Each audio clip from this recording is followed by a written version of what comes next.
Hey guys, I'm going to take you through my upper body day A here.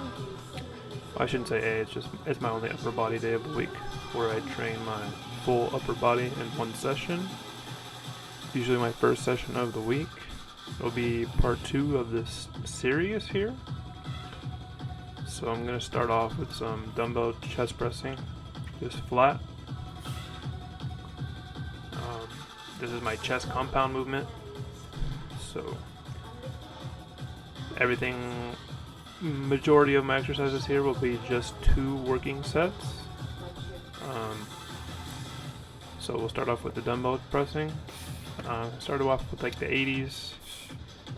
Usually my heavier set for my top set, so I think I take the 80s for about 9 here. And then I think I drop down to about 70s, which you'll see. And I shoot for like 12 or 13 reps, I believe. When we're chest pressing, the main goal is to keep that chest bone up high. So, keep your chest proud. You'll hear that a lot from, anyone that's smart in the gym trying to give you advice on chest pressing. You just want to put those pec fibers in a position where they can recruit more than they would if it was just flat, which takes us into our second set here. So usually between sets we want around 2 to 3 minutes of rest.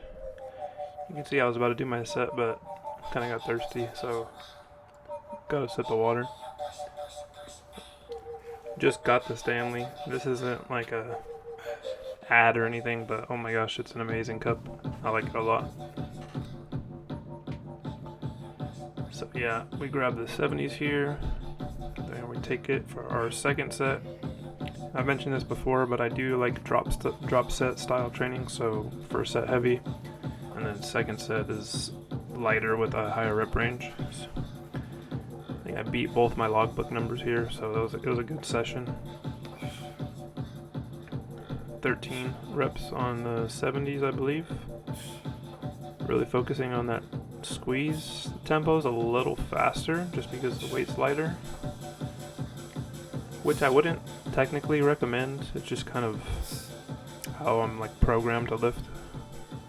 When weight's lighter, it's easier to move faster. If the weight's heavy enough, it'll force you to slow down. And then after this, we move on over to some high inclined shoulder pressing on the Smith machine.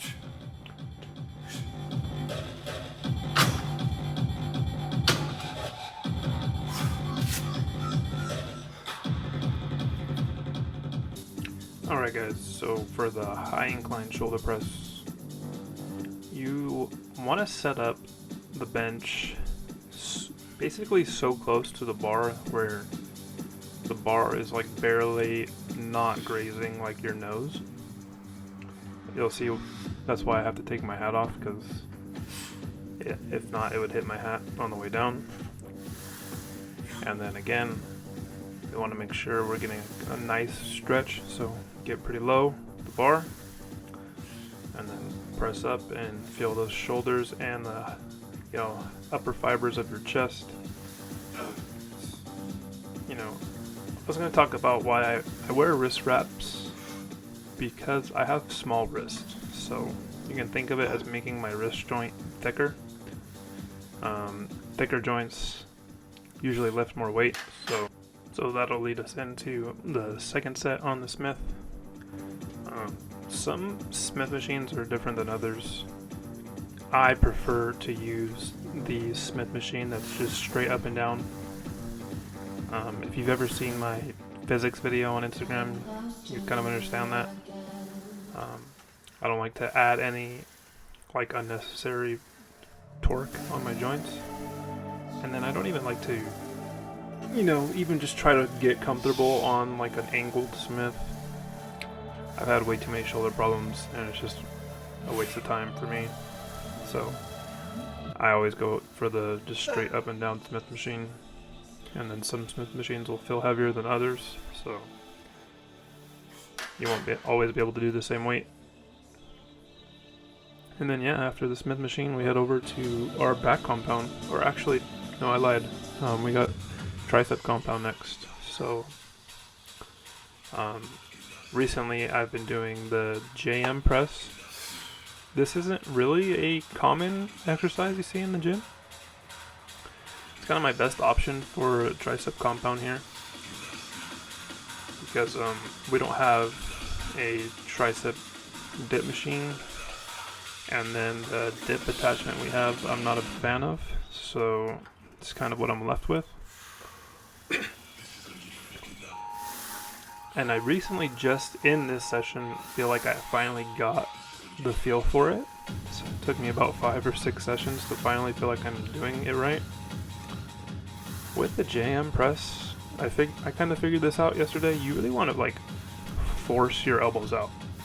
That's all you're thinking about, is you're actively driving your elbows out. As in, like, if you have to switch your mental from like pressing, where you're just, slowly bringing the bar to your chest. You actually like need to think about actively driving your elbows out and bending your arms as much as possible. I felt my triceps so much yesterday compared to the 5 previous times I've done the JM press. And I actually saw another trainer at the gym. Kind of shocked me. Wasn't expecting to see anyone there on Christmas Day. So shout out to him. And then we got the second set of the JM press here. Again, higher rep range, a little bit lighter. And I ain't got much to say here. Just watch the technique. Watch the elbows. You want to actually act like you're driving your hands together on the way up, but they're not moving. It's like a weird, something you have to picture in your mind. Helps me get a better connection with my triceps as well.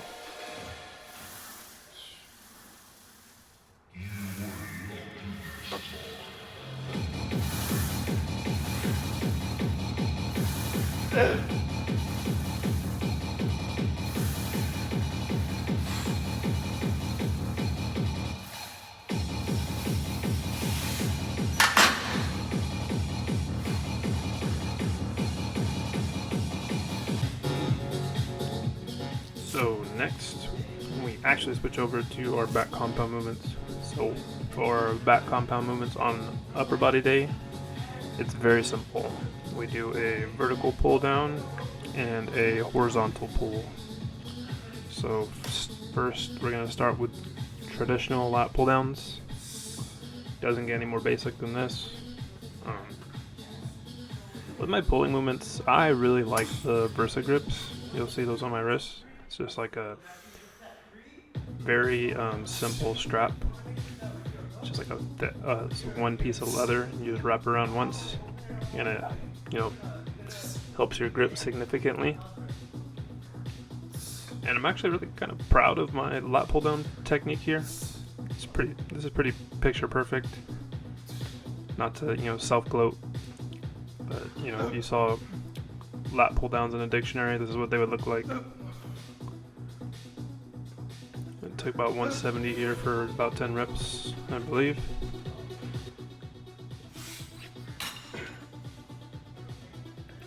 And for the second set, we drop about 20 pounds, I believe, and we shoot for higher rep range per usual. And yeah, my biggest advice for lat pull downs, especially if you don't have a very developed back like myself, is to just pick a grip on the bar that is the most comfortable. Not too wide, not too narrow. Like you can see for me, I'm like right on the outside of the bar right before it bends. That's where it feels best for me. I've had clients who get on the lat pull downs and they grab the very outside of the bar and they start repping it out. It looks weird to me, but to them it feels normal. So as you train people in person, that's kind of something you need to realize, is like everyone's normal is different. So yeah, just let people do their thing, and if it feels comfortable, rock with it.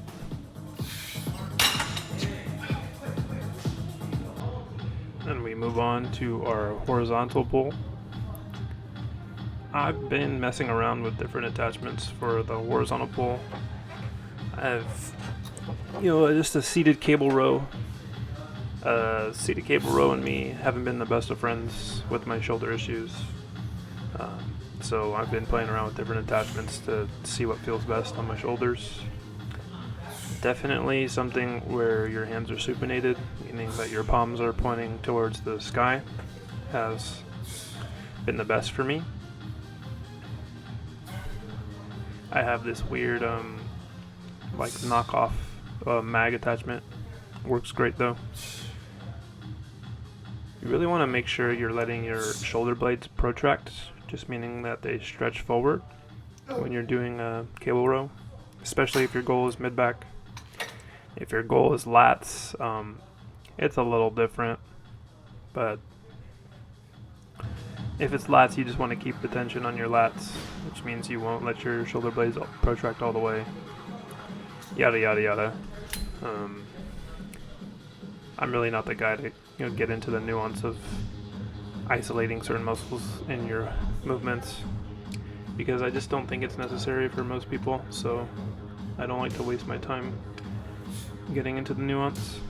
I really think if people could just pick exercises that feel good and they get a decent connection with their muscles and they progress them over a long period of time, they would have way more results than if they were to worry about the minute details. I let people like Coach Kasem and stuff from N1. I let that guy do all the nuance and different bias of muscles and stuff like that. He's really smart. I take what I can from him and apply it to my training, but I'm a very simple guy when it comes to training, and it's really been beneficial for me to switch from caring about all the minute details to just picking something that feels good and progressing it. It's been game-changing for me recently.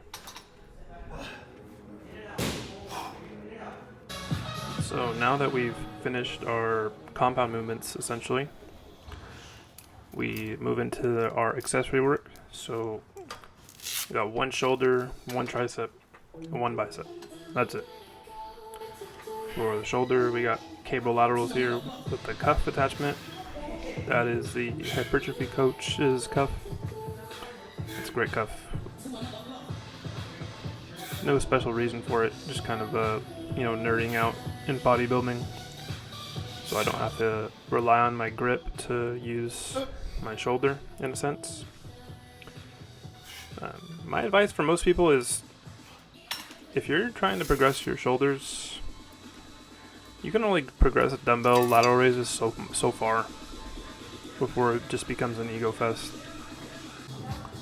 So I would opt for cable laterals or machine laterals personally, and that's some advice I've taken from Jordan Peters, trained by JP. He said once he switched from dumbbells to just purely machine and cable, his shoulders blew up, so I'll take his advice on that. Just two different angles here. There really isn't much to see on the cable lateral raise.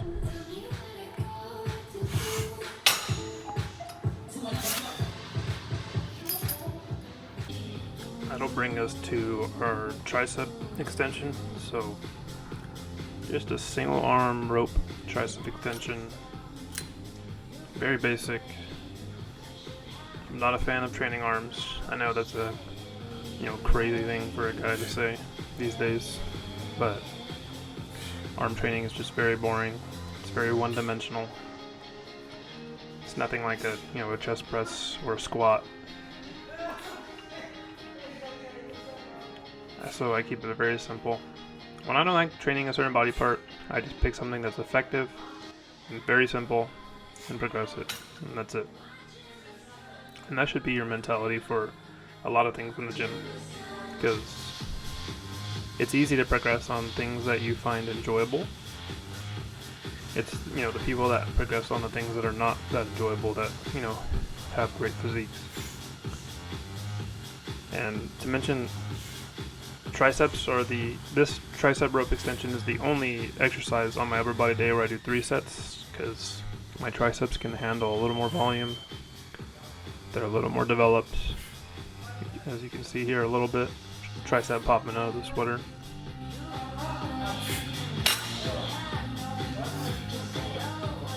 And that'll bring us to our last exercise for my upper body day, which is just an easy bar bicep curl. Easy bar just means the bar that has the bends in it. It looks like a little W in the middle compared to a straight bar. We do that for joint health. Straight bars, just for most people, don't agree with your elbows too much. So yeah, that's the end.